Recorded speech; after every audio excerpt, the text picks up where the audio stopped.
I'm Maria Menounos, and you're tuned in to AfterBuzz TV, the ESPN of TV talk. Now, let the buzz begin.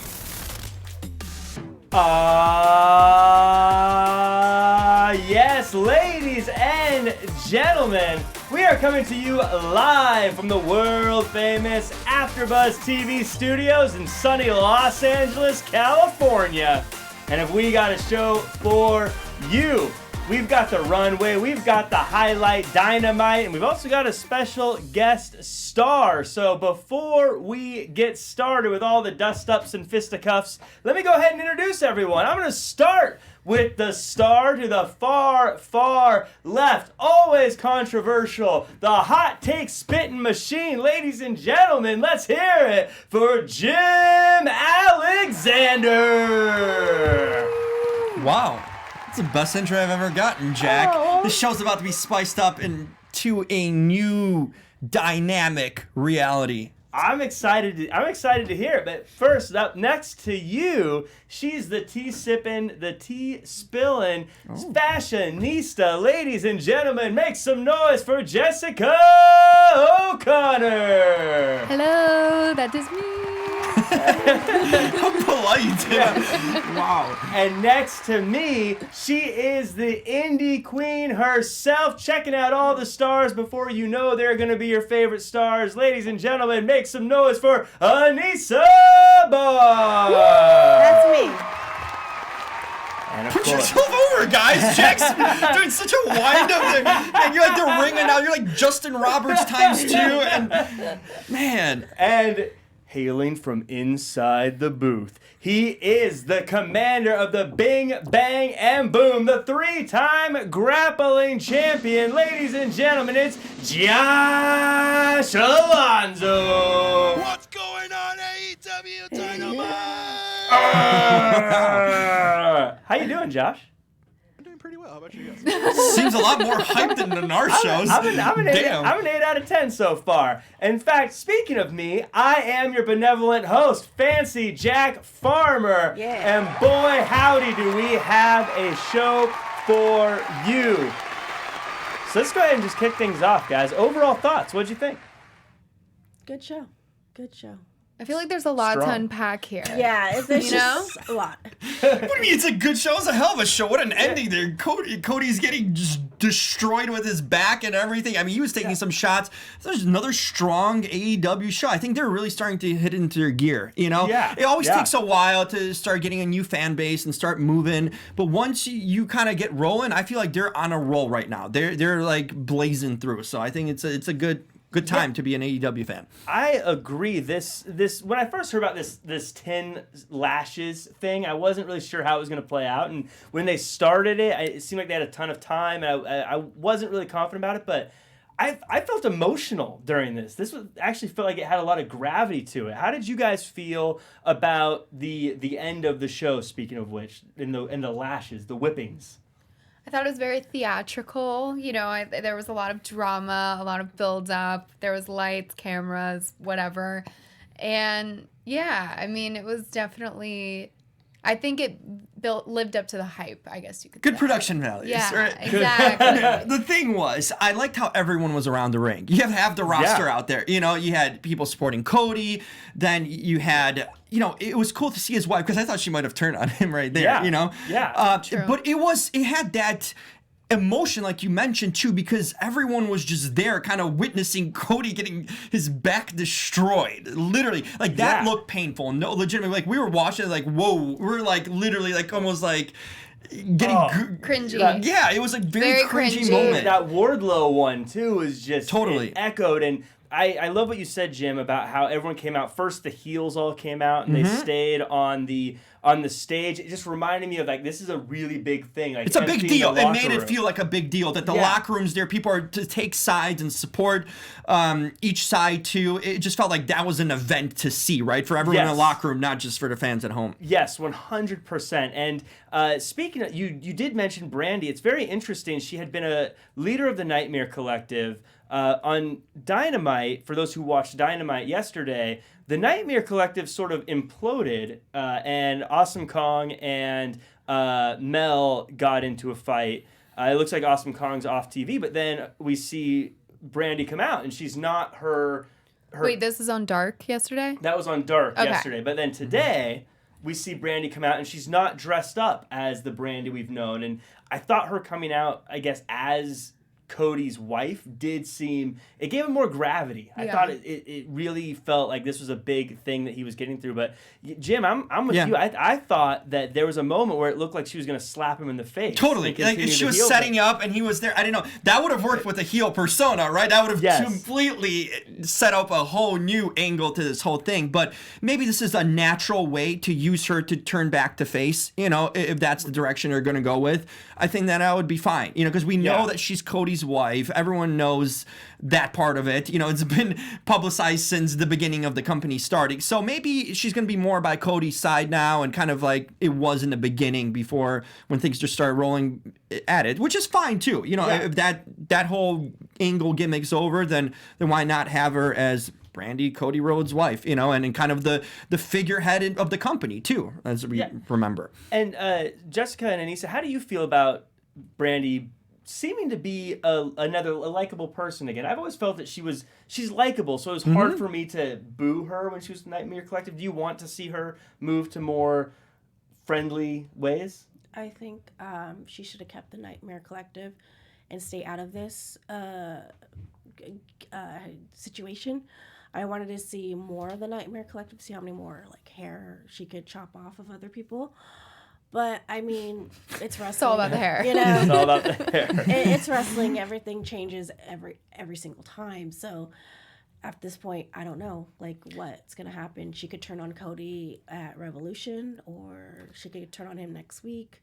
Who knows? So you were a But fan should of the she Nightmare turn on Cody? That's another question I like too. them together. I like them becoming this like dynamic power couple, and we already kind of have like, you know, Penelope and the Bad Boy, so that could be kind of like a cool couple. Super bad, not face to be off. confused with Bad Boy. Whatever. Very- They're both bad. very- Everyone's bad. They're evil. A Wah. very small difference. But there. wouldn't that be kind of cool? A little Brandy, Cody, Kip, Penelope.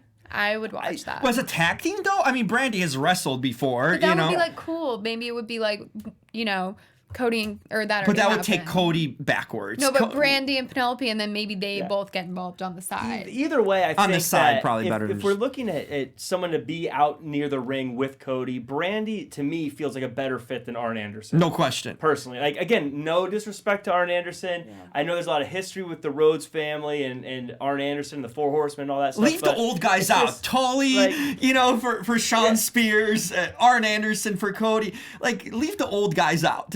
It's saying that's with the wrestlers. Like, let them do their thing in the back or kind of be figureheads or company kind of producers or something like that. But you don't want them escorting because it takes away the value from Cody as a singles guy, for example, or for Sean Spears, for example, being attached to Tully. Cody specifically, too, has such a Hollywood kind of good-looking. Yeah, no 70-year-old's going to put you over, okay? Like, unless you're Ric Flair, maybe. Now, I think Arn Anderson would be great for someone who's maybe struggling to notice low. A young guy, a young developmental kind of guy, but not Cody's an established just one. a rock star, as is. I do want to add real quick, I like that MJF kicked him in the balls and ran away at the end. I thought that was just such a perfect little touch that MJF is just so good at all these little things to make him so hated.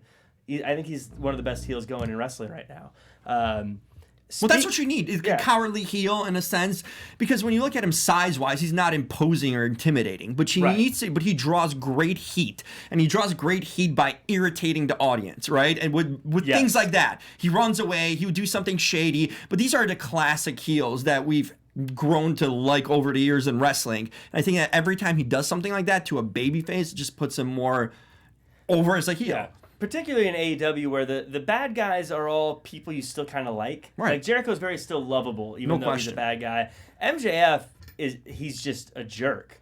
You know, it's just fun to watch him be a jerk, but he's still a jerk. You know, speaking of things that aren't jerky, is AfterBuzz TV. Weird transition. We try to not be jerky around here. Jessica, why don't you tell everyone all about AfterBuzz TV and how they can help us out? Well, thank you guys so much for not being jerks and tuning in Some of every them are. single week. We appreciate it so much. You guys know what to do. Follow us on Instagram, like us on Facebook, subscribe on YouTube, tweet us on Twitter. Do whatever you can to engage with us here. And thank you so much. Likes. The more you Likes, know. people. Content. Comments. We want to comment. We want- Algorithms. Pull over when you're driving so you can give us a 5-star rating on iTunes. Yeah, you know, and if- all these things. Participate. In fact, if you are driving while listening, why don't you go ahead to the comment sections and let us know you made it home safe. True. We do Shout care. out to- that public message said it itself. Shout out Dylan Matthews, External Shockwave, Joseph Boza, Zeno Hour, and One Flo Bo Boyce. These sound is familiar in- names. Lobito. I don't know the last one, but the other ones sound familiar. Jim, why didn't you bring signs? Huh? Yeah, Flo Where are your brought signs. And Oh, he he had did? a giant one that said Jessica's right. Listen, I I don't need miss it. signs. I sell That was- myself by being here, that was- right here in this chair. It was very nice of Flobo to Yeah. bring a sign for everyone except for me. I was Wow. very disappointed. That was my favorite Well, you part. guys are Flobito, or, you know, Yeah. Heel Beto. What? No, Jack Beto. That's what it was. Jack Beto, yeah. You know, that was a good commercial, but there was also another good commercial that we had during Great the segue. show, and that was the Dark Order had another commercial that I legitimately thought was a real commercial for a second. Like, yeah, as I was watching in the back, you know, in the lounge at the top of Popcorn Tower Network. Tower. And I don't know where you go to these At the places. top I've never been to Popcorn them. Tower? we're watching.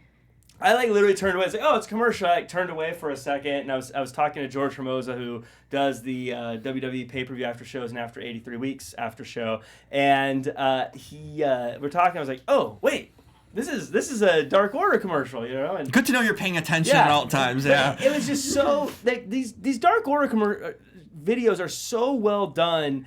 Sometimes it doesn't feel like it translates in the ring, though.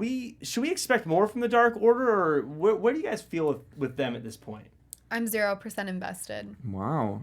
Oh. This whole BDSM stuff Yeah. is just not. I hitting don't home. care. I don't know why the Dark Order has never won me over. What about I know you, they Anissa? won you over, but Well, I am a member of the Dark Order. I am a and the Inner Circle And the Inner and and Imperium and everyone else, but NWO first. But Anissa, how do you feel about the Dark Order? Should we expect more from them? Like, these videos feel like we're supposed to expect them to be a really big deal, but then in the ring, it seems like they're trying to recruit. It doesn't work. Like, where? It's tough to recruit that. Yeah, I don't care. I don't care about the Dark Order. I care about the Dark I Order. care about- Damn it! Someone needs to care. I care. They're good. They're unique. They're unlike anything in wrestling you've seen. For I think the last thing Yeah. comparable would be to Ministry back in the '90s. Something Which was a big along. deal. Yeah. Yes. But I mean, I like it. It's different, right? It's freaky, creepy. You get a Kind of reaction cool. one way or the Yeah, other. some way you either Right. like it, hate it, or you have an opinion about it, right? So they're Yes. doing things, and these vignettes is what sells them, right? In a lot of ways. Sometimes it doesn't translate to the ring. Like, we always talked about Bray Wyatt's, vignettes being so much better than what you can expect in a ring. You can't Yes. have it all sometimes, right? When you have a Right. particular character or storyline or an angle, sometimes it's better with vignettes. And if that's selling them, that's fine with me. They don't have to be perfect in a ring or get over completely, because if they're getting over one way, that's good enough. That it's better than some people not getting over at all. but it's only 50-50. You know, half of the audience they're not selling. Well, Me and Anissa what's the don't best, care. worst reaction? No reaction, okay? Which is exactly what they're getting from me and Anissa. So how do you know that they're selling? You guys don't How understand do you the Dark know Order. that they're okay? winning them over? Listen, join the 'Cause it Dark looks like Order. they're not. You'll see. Just go to joindarkorder.com. You will find out they have Yeah. a ton of benefits. Well, it looks like you guys drank the Kool-Aid, but I don't know. I came out of the Dark Order. I can't say that they're fully winning the crowd over. Well, At least they're trying. That's the thing. You got to try and do something different. No one can say that they're not different or unique than anything else we're seeing in wrestling in general. They Yeah. are. They are in I that agree. sense. So that is one thing at least you can put to them, which is saying something. That they're doing something or trying something different and new. this is becoming a guys versus girls episode. Yeah. It sounds like. Speaking You're a permanent member? Speaking of versus, we had an 8-man tag team match. You know it's the Mac. Oh, Sing along with me. Coming to get it on. Yeah, Teddy Long transfers over to AEW. I didn't know. For the tag team thing. Seems like the same show I've been on. We have Butcher, Blade, and the Lucha Brothers teaming up. I call them Lucha Kitchen against the Young Bucks and the Cowboy Hangman, Adam Page, and Kenny Omega, the Omega Cowboys. This was a mess. It was an 8-man tag. Of course, it was a mess, but it was still a lot of fun. There's actually a lot of development. Just overall thoughts on the match in general. Anissa, what did you think? I thought this was a decent match. Something, again, that we've seen but not seen before. I really hope that... I'm a big fan of Allie, so I hope we get to see her interact more. You mean the bunny? The bunny. Allie. Everyone knows what I'm talking about. Who's Allie? I know bunnies. Anyways, I just hope that she gets involved more in these since she's with them, because she is a talented women's wrestler. And I just What about the hope match? That, What do you think about the match? The competitors in it. Who I'm do you trying like to and put who do you over don't a like? woman right now. Give me a second. She's over I already. agree, She's the bunny. Anissa. Yeah. She's the bunny. She's over. Are you But a they big didn't fan even of the bunny? no. But I noticed they didn't even announce her. You know, like they're supposed to be the Butcher, the Blade, and the Bunny. If you notice, going into this match, they just said the Butcher and the Blade, and then someone I don't know if it was JR or Tony or whoever, but someone was like and the Bunny. Like they were like Everyone loves Sorry, rabbits. Excalibur. Don't forget. I love rabbits. You're a big rabbit fan, Yeah, I aren't am. you? Yeah. Especially this bunny. Yeah. But here's She's the thing. married. Sorry. Okay, that's fine. There's other bunnies out there. What about the tag team of Hangman and Kenny Omega? That is, when you look at it a couple months ago, you never thought these two would ever be in a tag team. You know, it's just weird to even say it together. Right. Does this mean that they have kind of fallen back in a pecking order, really? If they have to team, or there's no ideas for them right now to just get them through? Because all these other guys are established tag teams we're working with. We're working with legitimate, real tag teams.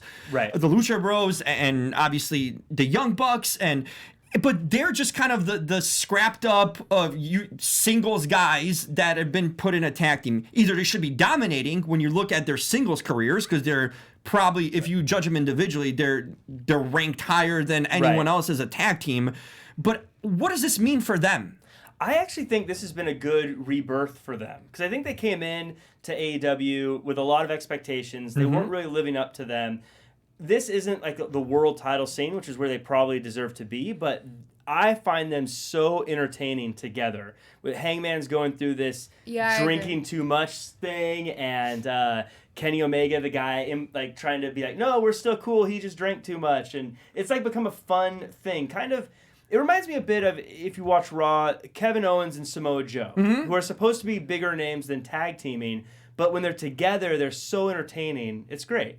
Yeah. Common cause, right? How do you feel about these two, Jessica? Yeah, I agree with what you're saying. I feel like, especially like Hangman, there was a while in the beginning where it was just like L after L after L that it kind of like got hard to root for almost. Right. And Kenny, I feel like kind of just fell off. Like there was just a couple weeks where we didn't even see him. So I feel like they both kind of lost some steam.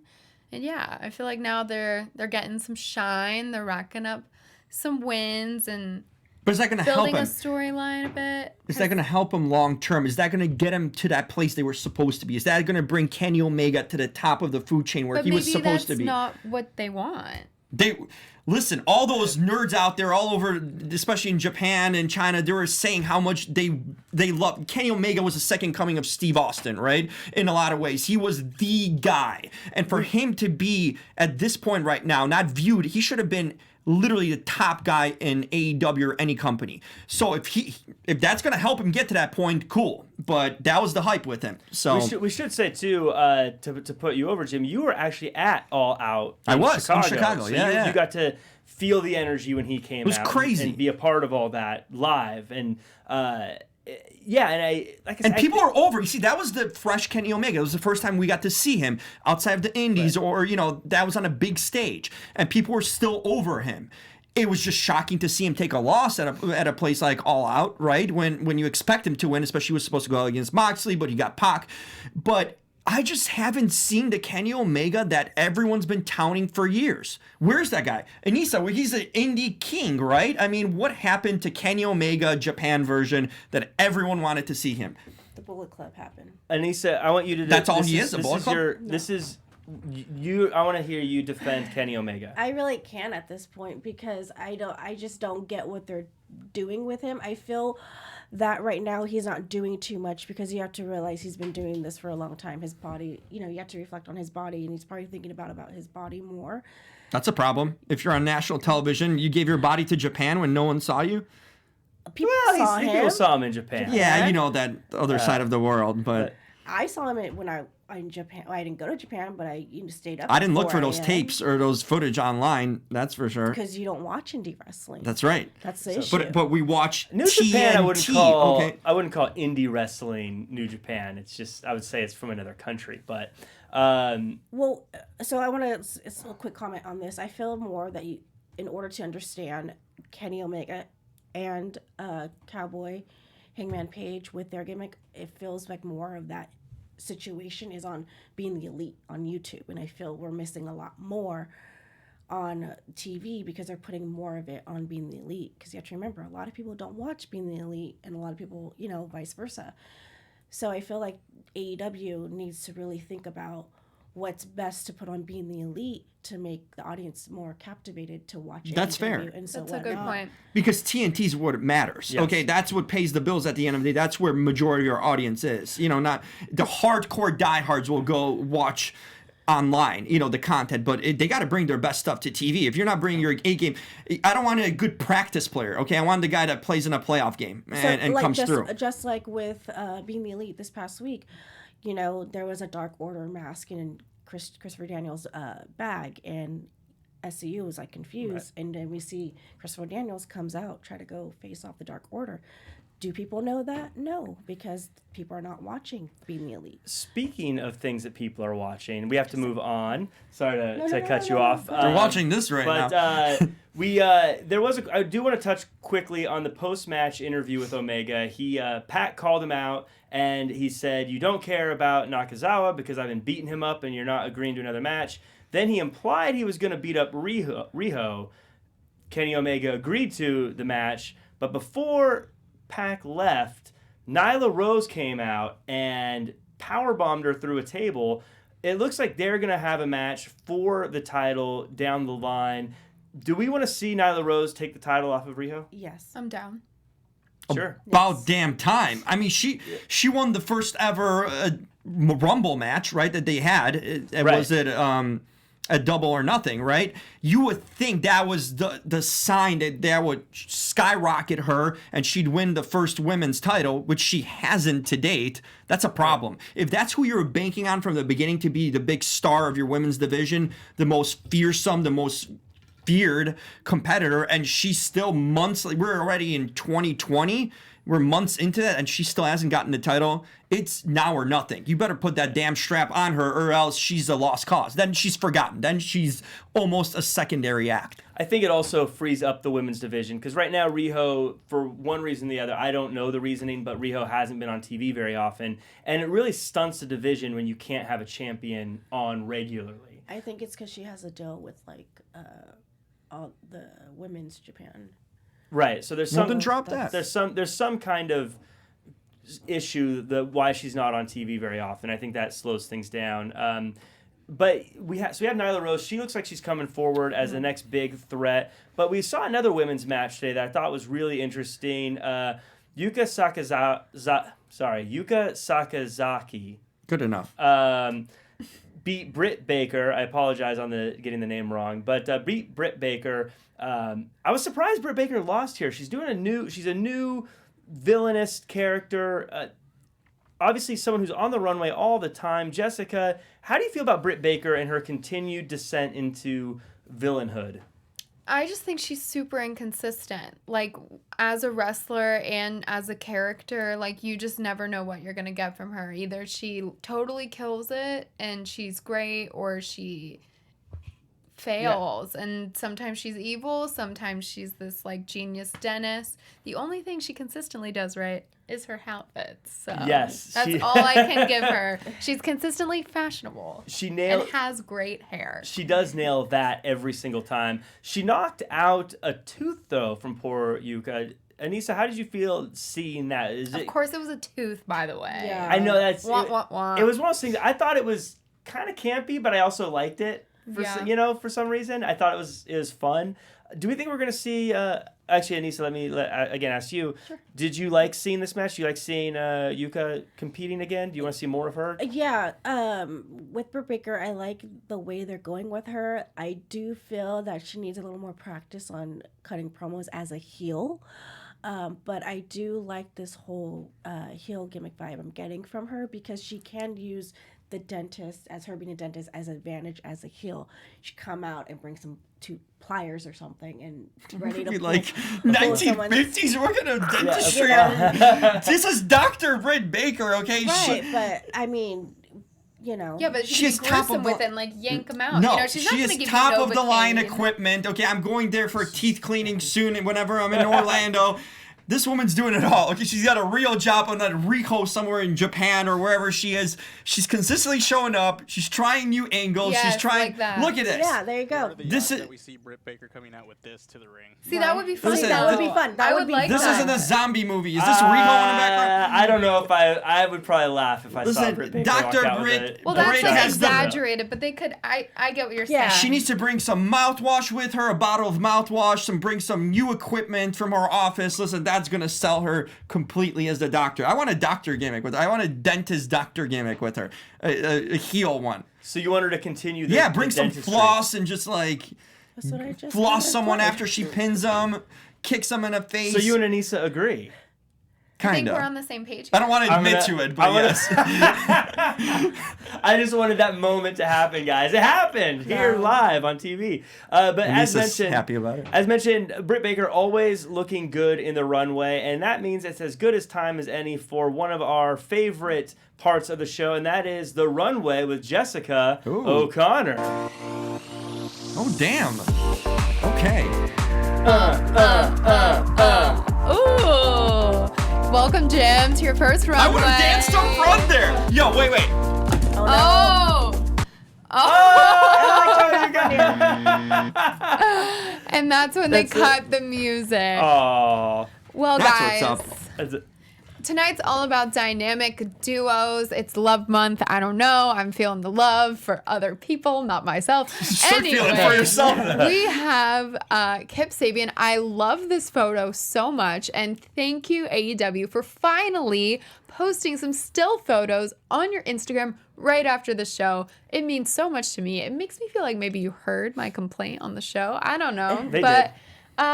It's noted, and I see you, and I thank you. Look at this picture. I mean, he just looks like a badass, doesn't he? That's a great photo. Yeah, That's a good pose. Like yeah. that's gonna be framed in his house one day. For people on iTunes, he's leaning back with his arm in the air. Go on his signature Instagram. Rocking I'm that pretty sure he jacket. reposted it himself, but he just looks so freaking cool. I don't know, right? Yeah. Kip Sabian, I think, is one of the I think he's very cool and is going to have a very good career.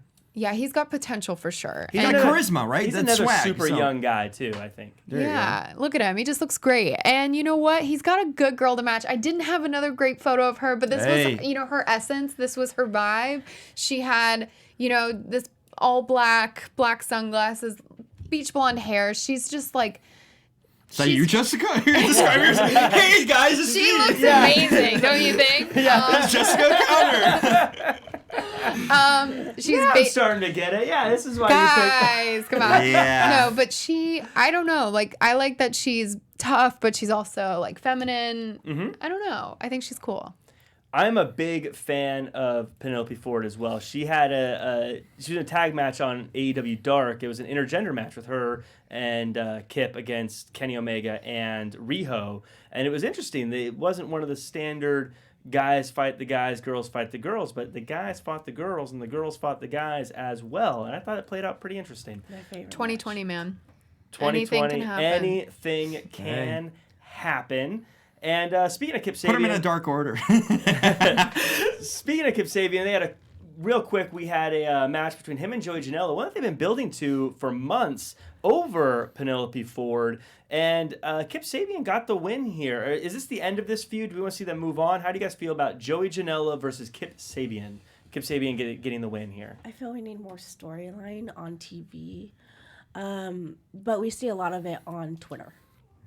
I don't see that. I mean, because you're probably not following them. I'm not. Exactly. But Not on isn't Twitter. it- I'm watching the I get television what show. you're That's where it needs to saying, be. though, especially for these kind of storylines. Yeah. They don't do any background on TV. It's just straight to the match. There is a bit of you have to do some legwork yourself Yeah. with Yeah. AEW where you have to because they didn't really build up a whole. I mean, they mentioned it, but the Joey Janela and Penelope Ford used to date, and now she's dating Kip. It's basically Lana Lashley. Oh God, I Just love this. Sign me up for this. Yes.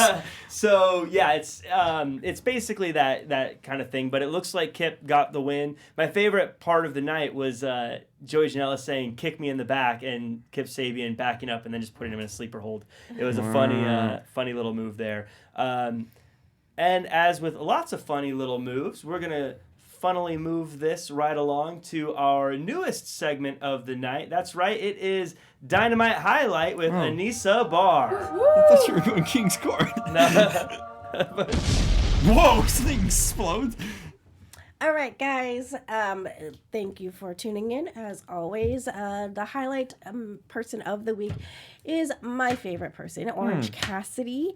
Orange Cassidy has been in the game since 2009. He hasn't really never really did this gimmick before in the beginning, but from what I read online, because I did some research, it's more so from Drive that Ryan Gosling did in a movie. So it makes a lot of sense why I always called him the Ryan Gosling of pro wrestling. I told him that one time. I thought it was because he was dreaming. Oh, this thought whole he look was- yeah. is Ryan Gosling inspired? So, Okay. allegedly. And I could see it. I kind of mentioned it to him one time, and he got a kick out of it. But let's talk about him a little bit His more. career's far away from Ryan Gosling's. But He trained by Chris Hero, of course, as we know as Cassius Ohno in NXT. He debuted in 2004, and he's known as appearing in Beyond Wrestling, PWG, local wrestling shows, and of course got signed by AEW. One parts of my favorite gimmick is get him an orange juice with no pulp because that pumps him up. And that's it. That is Awesome. my whatever she said. Dynamite highlight of Orange Something about Cassidy. Cassius Ohno, I got lost right there already, man. He's actually going up against Minoru Suzuki soon, so that should be a good bet. Why wouldn't they put him in an orange like suit or something? That'd be cool too. That's like early 90s. Yes, Like- that's what I mean. Hands in pockets, orange suit. Sometimes just change it up. And then also, one more thing. Also, he was a member of the Gentleman Club with Chuck Taylor and Drew Gulak. Oh, cool. I thought a different gentleman's club. Glad we cleared that up. Yeah, well, we need to clear these things up here. He had Just throw it out there. He had a great spot tonight during SCU versus the Best Friends when everyone was knocked out at ringside. Sing along, coming to get it on. So where everyone was laid out at ringside and he just laid down next to them in a very Orange Cassidy way. I think he gets such a big reaction. I think we might see him as a major player in the future. Of course. Do you Like- think like- he Does can he- keep this up forever, though? Yeah. The gimmick or yeah, keep... the gimmick. I mean, it'll need to evolve at some That's point. Yeah. what I'm saying. Right? But- Totally. But right now, it's super. It works. Yeah. People love it. But yeah, I think just eventually he's going to need to move to the next thing. But can he get there? Like size-wise. You know, I'm big on size and appearance and all. Like, can he really stand a chance with a guy like a Jericho or, you know, Moxley? Like, because it I don't make it think he's that much believable. smaller. Well, he wrestled Jon Moxley not too long ago. But is it believable, like, on a main stage in a main feud, though? It is Not a one-off. It is different on different stages, but I don't know if there's anyone. The biggest people in AEW are Luchasaurus and Jake Hager, I think, and they're 6'6". Yeah. Which is like Randy Orton size. Right. So I don't know if his size is that big of an issue in AEW, but Fair. we could, It's a land of opportunity, It's right? interesting when you see people standing together though in the ring. It changes how you view certain people. Yeah. Though. So. But he's got the persona, right? He's got the cool persona about him. He's got a it factor where people are gravitated to, so that helps him. Yeah, and so we also had, we had Ortiz lose to Jon Moxley in the very, very beginning. My favorite part of this was at the end, Jon Moxley held up the car key that he was given, and he took out Ortiz's eye and said eye for an eye, which I thought was good long-term storytelling with the whole getting the car, getting the key, the eye injury. Yeah, they and never then, really like tied that up. Yeah, and until so today. They kind of kept things going, and so next week we're getting Santana, who had his eye poked, versus Moxley, who's had his eye poked. I have a feeling one of them's not going to be able to see too well. Is it like the next week. same side? That would be interesting. Or if it's off, I don't know. Which would be harder? I just hope they like try to punch each other, but they have no depth perception, so they're like all the way across the ring. Like, what if they're both on the right? You know, that would be tough. Long-term booking, Can someone Johnny look Depp this as a up? pirate comes out. That's it. This is where it's going, okay? That's the flagship. That's a different show. Oh. That's the that's, as Evan would say, that's the flagship. So we're running low on time. That means No, we're it's the final segment of the show, and we call it Elite of the Week. That's right, ladies and gentlemen. As always, we start at number 5 and work our way down. And starting at number 5 is the boss man himself, Cody Rhodes. He took a whipping tonight, but it was one of the most intense segments of the night. And I think he still comes out looking like a star. Looks like his wife's back at his side, and it's not what you know, it's who you know. And everyone came out to support him. I thought it was a good showing for the boss man. Coming in at number 4, she is the native beast. Looks like she is the number 1 contender to the women's title. She just crushed Riho, and very few people have been able to do that. She licked her hand. She said, "You're marked." Riho, I would run for the hills if I was you. Number 3, we got Kip Sabian. He was an honorable mention last week, but this week he is legit on the list because he took out his nemesis, Joey Janela, and I see big, big things for Super Bad himself.